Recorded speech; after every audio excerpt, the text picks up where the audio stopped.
The 350 all-wheel drive is the least efficient version of the all-new Lexus RX lineup. But let's head out on the highway and see if it can at least achieve its paltry 28 miles per gallon cruising at highway speeds.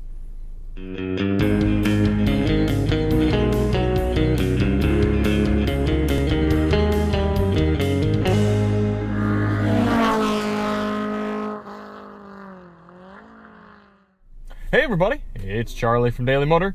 Today we've got the real-world highway fuel economy test on the 2023 Lexus RX 350 all-wheel drive. In today's test, we're going to head out on the highway and do 50 miles out and 50 miles back, averaging 70 miles per hour to get you a realistic fuel economy number for this luxury midsize crossover. Before we get started, let's hop out and take a look at it. Perhaps that sounded a bit harsh right at the beginning there. 28, still not a terrible number from the EPA for this car. I just don't see why somebody would get this powertrain over the hybrid. The hybrid is giving you significantly better fuel economy, only costs $1,600 more, and is going to be more enjoyable to drive than this turbocharged engine. But either way, we've got a lot of videos on the RX. I think it is a compelling car for a lot of different reasons, so check the links below for all of our different videos on the kind of dirty car. I sort of feel bad that it didn't look that bad in the daylight, but these lights reflecting off it, you can see the spots. So why do we do this test? Well, the EPA's highway fuel economy test, which, like I said, gives this car 28 miles per gallon, that test only averages 48 miles per hour. We know there are plenty of people who do higher speeds than that on the highway and would like to know what sort of numbers you can realistically expect here in the real world. So in order to test that out, we're going to head over to the gas station here, fill up, go out and do those 100 miles, come back, fill up at the same pump using the same 3-click fueling method, and get a result.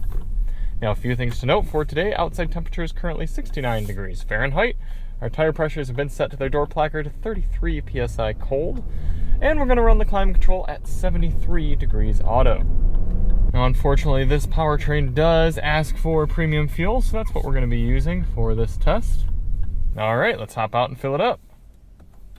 4.722 gallons going in for our first fill. Before we start the engine, we're going to reset the vehicle's trip computer and our GPS, and we're ready to begin.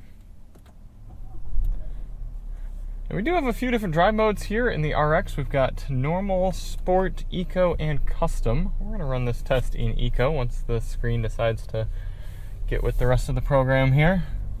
We're going to take it nice and easy over to the highway. It's about 0.2 miles away, and pick up the test from there. Now, the goal of this test isn't to hypermile. We're not trying to get the best possible fuel economy for this car, but rather get a realistic figure. So in order to do that, we're going to get up to highway speed here at a reasonable pace, and we're going to set our cruise control at a GPS-indicated 71 miles per hour. That should give us a 70 mile per hour moving average over the whole test. One of the best things about the RX is how gosh darn quiet it is. I'm looking forward to that. All right, looks like we've got a remarkably accurate speedometer. About 70, well, okay. Yeah, about 70 to 71 on the dash is giving us 71 on the GPS. So I think we're going to settle in right about there. Toyotas and Lexuses do often like to actually go 1 mile per hour below whatever you set their cruise control at, however. Initial highway impressions, this car is floaty, which is exactly what I would want for it. I'd go over a lot of the big expansion joints and the whole car sort of floats up and down. That's luxury to me. That's what I'm looking for in a big comfy cruiser like this. All right, well, we're going to continue on with the rest of the test and catch up with you at the end. In the meantime, enjoy this time lapse of the entire trip.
Coming into the end of the highway fuel economy test here in the RX 350 all-wheel drive. No big surprise, this is a nice highway cruiser. And despite this little turbocharged 4-cylinder motor not being the most calm, cool, and collected when driving around town, you hardly even notice it running here on the highway. It's very, very easy going. And the transmission helps with it and everything, all the sound insulation. Good, quiet, comfortable cruiser. It looks like we're getting a little bit high in speed here just because we're trying to keep up with traffic and around things, but at about 70 on the GPS, we're looking at, what is that, about 2,700 RPM, 2,800 RPM. So this thing's geared nice and high, and it's good for ticking along. It's also meant for a little bit better fuel economy than the EPA predicts. We're looking at 28.9 according to the vehicle's trip computer. It was exactly 28 when I hit the halfway point. I was like, I wonder if this car is just going to hit exactly what EPA says it should. But nope, looking a little bit better right now, but of course we'll have to get back to the pump and verify that. Just clicked over 70 mile per hour average, so we can dial it back here a little bit as we get past this semi-truck. Alright, I'm going to get it back to the gas station. We're going to fill it up, and we'll see what sort of fuel economy numbers we get. 3.418 gallons going in for our final fill. 100 miles traveled divided by 3.418 is giving us 29.2 miles per gallon. I guess technically round up to 0.3, which is pretty darn close to what we got on the vehicle's trip readout. What did we finally come out to? I think it was right about 29. Yep, 29 on the dot. So that's giving us 29 miles per gallon here for the RX 350 all-wheel drive. Still think you'd squeak out a few miles per gallon better with the hybrid, but until we test one, we won't know for sure.